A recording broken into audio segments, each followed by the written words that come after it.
کریم علیہ السلام نے فرمایا حضرت سیدنا انس بن مالک رضی اللہ تعالیٰ عنہ سے، حضور علیہ السلام نے فرمایا اے انس میرے بیٹے، اگر تجھ سے ہو سکے تو صبح اس حال میں کرنا کہ تیرے دل میں کسی کا بغض نہ ہو۔ سویرے اٹھ کے اپنے دل پر نظر ڈالیں، اپنے آپ سے پوچھیں۔ صوفیاء کہتے ہیں رات کو بھی پوچھو صبح بھی پوچھو، اپنے آپ سے پوچھو، دن میں کئی دفعہ پوچھو۔ حضور کا یہ فرمان بتاتا ہے، فرمایا ہو سکے تو صبح اس حال میں کرنا کہ تمہارے دل میں کسی کا بغض نہ ہو۔ اگلے لفظ کیا ہیں حدیث کے؟ حضور فرمانے لگے یہ میری سنت ہے، دل صاف رکھنا یہ میری سنت ہے، اور فرمایا جس نے میری سنت سے محبت کی اسی نے مجھ سے محبت کی ہے۔ یہ میری سنت ہے دلوں کی صفائی۔ ہم کیا سمجھتے ہیں کہ صرف مسواک کرنا ہی سنت ہے، اور بھئی مسواک لے کے دانت صاف کرنا بھی سنت ہے اور دل صاف کرنا بھی سنت ہے۔ انسان کا وجود دوسروں کے لیے نفع بخش ہو، یہ بھی حضور کا طریقہ ہے۔ اعلیٰ ترین اخلاقی بلندیاں، اعلیٰ ترین، یعنی انسان اس کے معاملات جو ہوں وہ بہترین ہوں۔ مسلمان صرف وہ نماز کے ٹائم نہ ہو، مسلمان وہ صرف محفل کے ٹائم نہ ہو، مسلمان حج جمعہ ان موقع پر مسلمان نہ ہو، بلکہ جب وہ لین دین کرے تب بھی وہ مسلمان ہو۔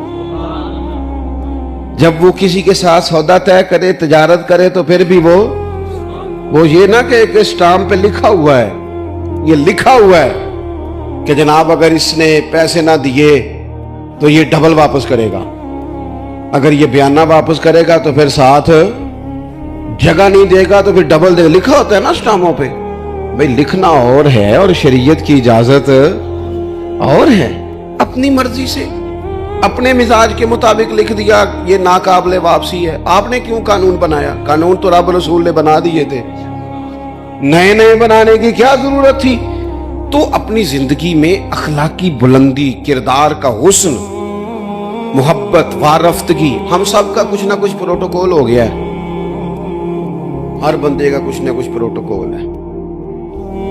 جس کے 3 شاگرد بھی ہیں نا وہ بھی بڑی مصیبت میں ہے کہ جوتے کوئی دوسرا ہی اٹھائے گا، چاہے 3 ہی ہو۔ وہ جس نے ڈرائیور رکھ لیا ہے نا، چلو اللہ نے توفیق دی، تیرے پاس پیسے تھے، تو نے ایک آدمی کو ڈرائیونگ پہ رکھا، اب اس کا خیال ہوتا ہے کہ گاڑی کا شیشہ بھی نا میرا دروازہ بھی ڈرائیور ہی بند کرے، کیونکہ یہ تنخواہ جو لیتا ہے۔ او خدا کے بندے، یہ مفت کی مصیبت ہے، اپنے گلے ڈال لی ہے پروٹوکول کی، اس سے باہر آنا چاہیے۔ زندگی میں انسان خیال کرے۔ جی مجھ سے کچھ کہا؟ اچھا، کسی نے اگر کبھی ہمارے ساتھ ربط کیا ہے تو وہ بندہ محسوس کرے، ہماری طبیعت بوجھ نہ بنے، ہمارا لہجہ، ہمارا انداز خوبصورت ہو۔ اللہ تعالیٰ کسی بندے کو اگر کوئی چیز عطا کرتا ہے تو اپنے فضل سے عطا کرتا ہے۔ گھر میں 4 لوگ ہوتے ہیں، 4 بیٹے، سب کی آواز خوبصورت نہیں ہوتی، ایک بھائی کی سریلی ہوتی ہے، اللہ اسے نعت خواں بنا دیتا ہے۔ اب یہ سریلی آواز پیسوں سے بھی نہیں ملتی، محنت سے بھی نہیں ملتی، خدا کے تو شکر کرنے کی بجائے لوگ اپنی آواز کا ریٹ رکھ لیتے ہیں، اس کا ریٹ لگا لیتے ہیں، کہتے ہیں اتنے میں دوں گا۔ او بھائی یہ تو نے خریدی ہے؟ کیا بات کرتا ہے؟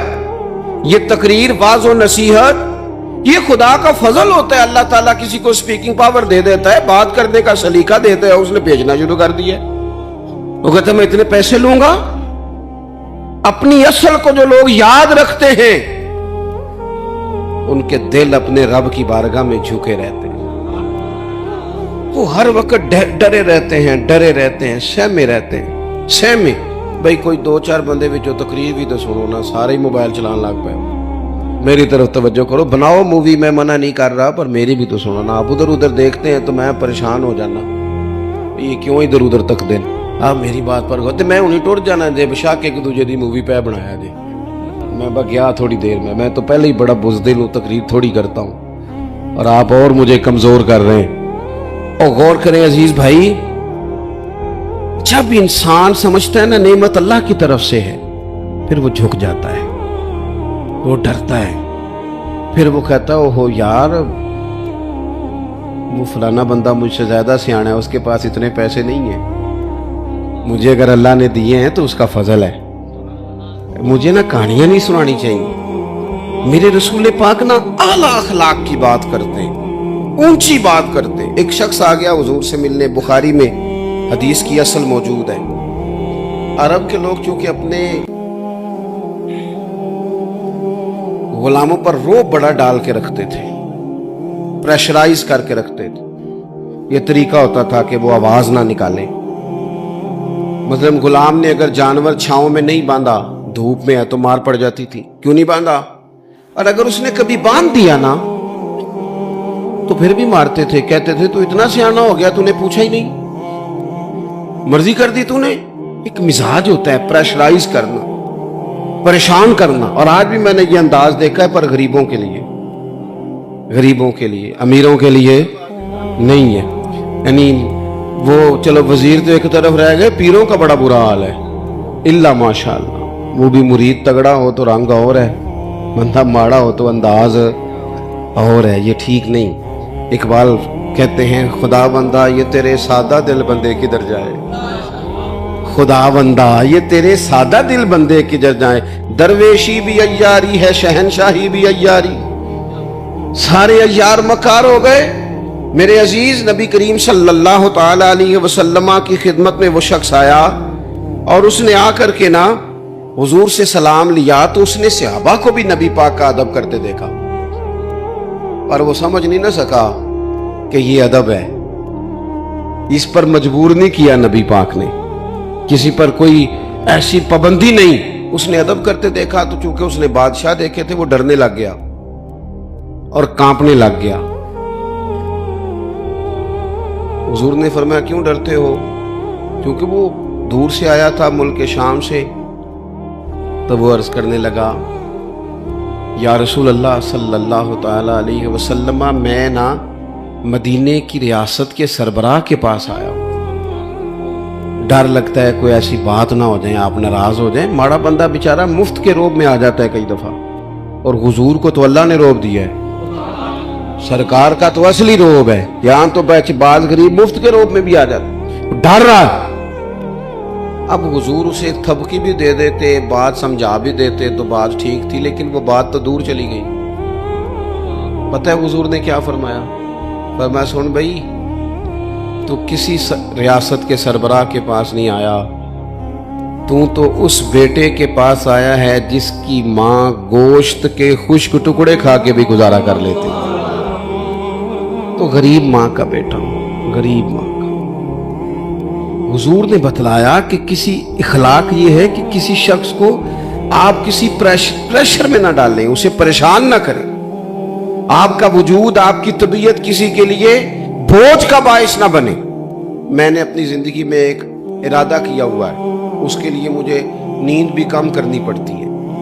میں نے دیکھا کہ جب کسی کو بلایا جاتا تھا نا، خطیب صاحب کو، پیر صاحب کو، تو بڑے بڑے فون کرنے پڑتے تھے، کتے پہنچے ہو، کتے آ گئے ہو، باہر جانا پیندا سی، بندے پریشان ہو جاتے تھے۔ میں نے یہ کہا ہے کہ اگر کسی نے کہا ہے نا 2 بجے، تو وہاں 2 بجے سے 5 منٹ پہلے جانا ہے۔ سانو ٹینشن جنی مرضی ہوئے، سامنے والے نے دنانا ہوئے۔ ایسی بات کی سمجھ آ رہی ہے؟ ہوتا کیا ہے؟ نہیں آپ کا تو خیر کوئی ایسا لیٹ نہیں ہوا، اللہ آپ کو جزا دے، اور مجھے خوشی ہے آپ نماز پڑھ رہے تھے، یہ خوشی ہے، اور بڑی خوشی ہے کہ آپ نے جلدی سے نماز پڑھ لی، ورنہ اللہ خیر کرے۔ ویسے میں کو تھوڑے جو بھی ویکھے نا جنہیں نہیں پڑھی، چلو کہڑا تساں کسی نہ گل کرنی ہے، ایک بات یاد رکھنا، کوئی نہیں اجر ملے گا محفل میں آنے کا، بالکل نہیں۔ ایسے اپنے آپ کو جھوٹی تسلیاں نہ دیا کرو، فرض پہلے ہے اور نفل یہ کوئی کہانی نہیں کہ آپ محفل بڑی تگڑی کرائیں اور فلانا کم۔ مجھے ایک دفعہ ایک صاحب نے کہا جی 22ویں محفل ہے یا 21ویں ہے، آپ کو بلانا ہے، پہلے فلاں بزرگ آئے، فلاں عالم آئے، تو میں نے کہا نماز پڑھتے ہو؟ کہنے لگا نہیں، دعا کریں۔ تو میں نے کہا آج کے بعد نہ کسی کو بتانا کہ اتنے علماء کو میں نے دعوت دی ہے، وہ کہیں گے اتنے مولوی مل کے بھی اسے نمازی نہیں بنا سکے۔ تو اس لیے یہ اصل پہ آئیں. کیا مطلب؟ اس کا مطلب ہے کہ نماز پڑھی نہ جائے اور باقی سارے کام کیے جائے. نماز اصل ہے، نماز روح ہے. اور حضور ناز سے بھی بڑے راضی ہوتے ہیں، پر میرے نبی نے فرمایا نماز تو میری آنکھوں کی ٹھنڈک ہے. تو جب تو نماز پڑھتا ہے حضور کی آنکھیں ٹھنڈی ہوتی ہیں. یہ تو کر نہیں رہا اور باقی تو ادھر ادھر بھاگتا پھرے، تو یہ اضافی بات. تو میرے عزیز، ایک تو حضور نے ہمیں یہ اخلاق دیا کسی کو تکلیف نہ دیں. کوشش کریں. ایک دفعہ نا ایک صحابی نے نبی کریم علیہ الصلوۃ والسلام سے کہا میرے گھر کھانے کے لیے آئیں. اس نے دیکھا کہ حضور پر بظاہر کچھ آثار ہیں بھوک کے، کئی دنوں سے کھانا نہیں کھایا. چہرہ دیکھا اس نے تو بندے گنے حضور کے پاس کتنے بیٹھے ہیں، تو 4 لوگ بیٹھے تھے. اس نے فٹافٹ گھر جا کے کہا 5 لوگوں کا کھانا پکا دیں. 5 لوگوں کا کھانا پک گیا. آپ وہ حضور کو دعوت دینے ہیں. آپ کو پتہ ہے آج کل لڑکے والوں نے جہیز مانگنا چھوڑ دیا ہے، پتا جی کہ نہیں؟ میں تم خبر دے رہے ہیں، یاد رکھیا. وہ کہندے نے اسی جہیز نہیں لینا، بس تسی 600 منڈے بچے بندے دی روٹی پکا چھڑنی 600 دی، تے روٹی مینیو اسی دیاں گے. وہ ویکھو جی، وہ منڈے نے روز آنا ہے تے منڈے دے یاراں نے تے گھروں نہیں روٹی لبدی، کبھی نہیں کھائی. آپ کبھی دیکھیں بیٹی کے باپ کو، وہ کھانے والی لائنوں پہ یوں پھر رہا ہوتا ہے جیسے کوئی بندہ پاگل ہو گیا ہے. دعائیں کراتا ہے، پیر صاحب دعا کرنا، اور میری عزت رہ جائے، کتے روٹی نہ تھوڑ جائے. ساری زندگی کے تانے بیٹی کے لیے. کیوں تکلیف دیتے ہو کسی کو؟ گھر روٹی نہیں ملتی، دعائیں کراتے پھرتے ہیں. دعائیں والد دیوانوں کی طرح بیچارہ وہ کناتوں کے اندر پھرتا ہے کہ یا اللہ روٹی پوری ہو جائے. غریب آدمی ہو، بیٹی نے گھر جانا ہے.